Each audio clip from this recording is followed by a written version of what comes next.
it is never too late to start all over again.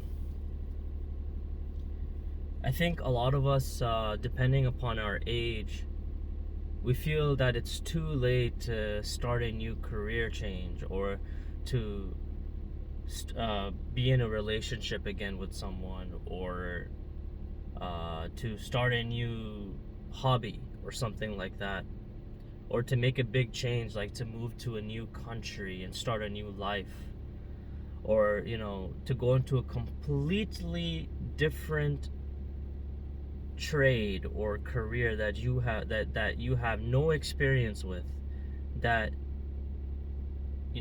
or you want to go back into university and get some sort of degree or something like that, but you feel that it's too late in your life to achieve those things or to attempt those things. And I believe that's false. And for me personally, I am 31 years of age, and I've been a teacher for a very long time. I've been a teacher for about six years or so. I've taught in different countries, around the world. I've had to live abroad in many different countries. And I'm even at this point, I'm considering to change careers. I'm looking at like the skilled trades, specifically HVAC. And I think it's a very interesting trade, right? The demand is there. It's a hands-on job. I like doing hands-on stuff. You are, sometimes you're by yourself and you have to solve problems. So every day is like a new day, and your brain is being stimulated at the same time when you go to work. And the reason why I feel like I want to change careers is I feel like, at this point with teaching, like, it's stressful, and there's a lot of work that goes into teaching as well as a career. You got to do classroom management. You have to have a lot of patience, obviously. You have a lot of administrative work that you have to do with. You have to do lesson planning. You have to do like all time management. You have to sometimes just be a babysitter for the kids. And don't get me wrong, teaching is a very rewarding career, but I'm stuck in this wall between, should I continue my education as a teacher, get like a master's degree, or get a license, or continue this path, or should I go into another field where that is completely unknown to me, that is completely new to me, that I am not used to, right? But then when I think about it, and like when I do the research about like HVAC and the skills trades, the more research I do, the more interesting it becomes, and the more I tell myself, like, I love trying new things. I love being uncomfortable. I love doing those things. But then on the back of my head, there's a thought in the back of my head that tells me, man, it may be too late for you to jump into a new career. Because when you get into that new career, there may be people that are like 5, 6, 7, 8 years younger than you, who are already at a higher level than you in that trade. But who cares, man? Who cares, And I'm at a crossroads right now, because I really think that skills trades is really interesting to me, specifically HVAC. And but I also like teaching, so it's a possibility that I may do teaching on the side and then pursue this as my main career, which is HVAC. But in my life, I started off in school. I got a degree in accounting. I became an accountant for a couple of years. Didn't like that. Then I became a personal trainer. I was a personal trainer at a gym for a while. It was a great gig, but the money wasn't consistent. And then I went into teaching. And at the beginning, teaching is great. It's a lot of fun, to get to know the students and,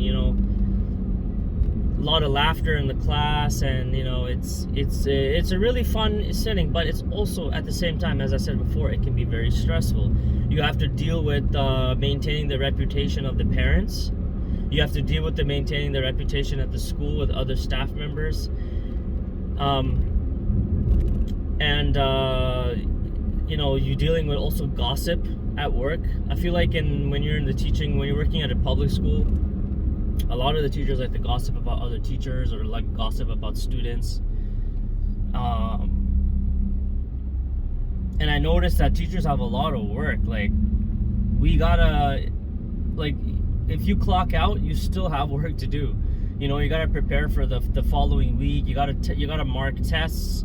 Like, my mother is a teacher, so when I looked at her when I was young, she brought all of her marking papers home, and on the weekend she would like mark her papers, but she's not getting paid for that. She brought all the tests back. She's doing all the marking online. She's inputting the grades and the marks on the online system on a weekend, man. A weekend should be a time for yourself, free time, to do what you want, to relax, to reset your mind for the following week. And not only that, she has experienced so many fights in high school. So many students would fight, throw chairs at each other, and she got caught in that situation once as well. She got caught with two kids fighting each other, and the chair hit her. But she still continued to teach. It's absolutely insane.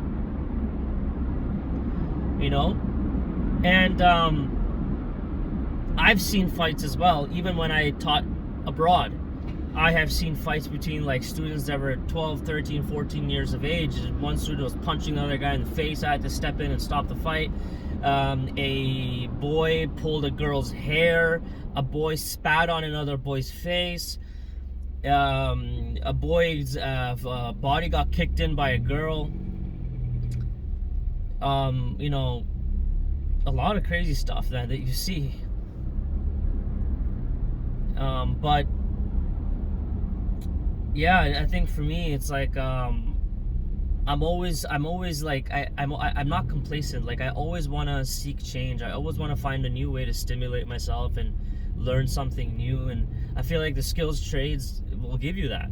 The skills trades will give you a skill that is so useful, that is so valuable, that you can use for the rest of your life. Like, you can get a job anywhere in the world. You can help your family. You can help your friends. You're the handyman, and I think that's so valuable. It's like almost the same as like being a doctor or a dentist or whatever. You bring a lot of value to society in that sense. You help people.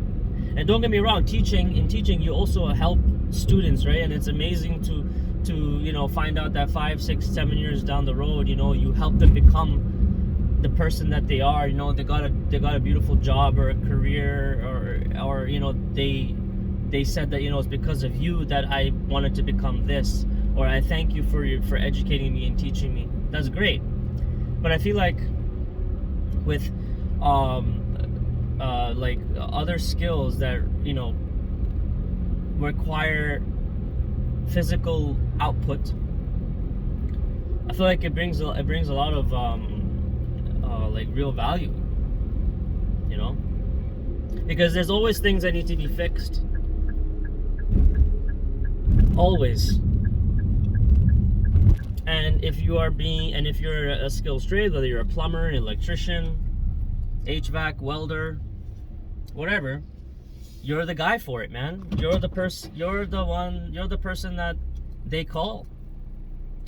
And I know that the skills trades it can be very challenging, but it also very rewarding at the same time. And so yeah, it's crazy. It's crazy. Like, I'm just stuck. I'm 31, but I'm stuck in this like crossroads between the two, teaching and getting into HVAC. And but my heart tells me, you need to you should get into skilled trades, because I'm a very physical person as well. Like, I love to stay fit. I love exercise. So I feel like I would be physically capable to get into HVAC, but I haven't gone back to school in a very long time. So I feel like getting back into that transition would be difficult. Getting, trying to learn things very quickly, especially something that's completely new to me. The craziest thing I've done was like I built like a shelf by myself, assembled a shelf. You know what I mean? Like I've never done anything as complicated as opening up an air conditioning unit and setting up the electrical wiring and doing all that stuff. But I'm sure obviously the going to trade school will prepare you for that. But yeah,